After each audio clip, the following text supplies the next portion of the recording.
नमस्कार, प्रणाम आप सभी को मेरे भाई लोग। आज मैंने एक गाना सुना जो बहुत गजब का गाना है, फ़ोन ना उठाओ तारी रे, जो कि अभी नया नया फ़िलहाल में आया है। कोई नया भोजपुरी करके चैनल है, लमसम 76,000 या 77,000 सब्सक्राइबर उस पर न्यू चैनल है। उसी पे मैंने यह गाना सुना, प्रमोद प्रेमी यादव जी का नया गाना है, फ़ोन ना उठाओ तारी रे।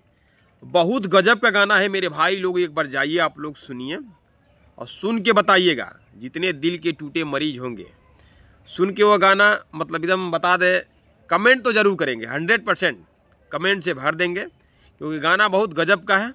जिस प्रकार से धोखा मिलता है, लड़कियों को किसी और से बात करने लगती है, उसी प्रकार से वह गाना है। एक बार जाइए आप लोग, गाना सुनिए और सुन के आइए और कमेंट में बताइए कि वो गाना कैसा है। और जो भी हमारे प्रमोद प्रेमी यादव जी के फैंस हैं, मेरे भाई सभी से कहना है कि इस वीडियो को भी दबा के शेयर मारिए, ताकि जिनको नहीं पता है उनको भी पता चल जाए और प्रमोद प्रेमी के उस गाने को प्यार मिले, क्योंकि वो गाना बहुत अच्छा है। इसलिए मैं आप लोगों के बीच शेयर कर रहा हूँ ये बात। दबा के शेयर मारिए बस। नमस्कार, प्रणाम आप सभी को।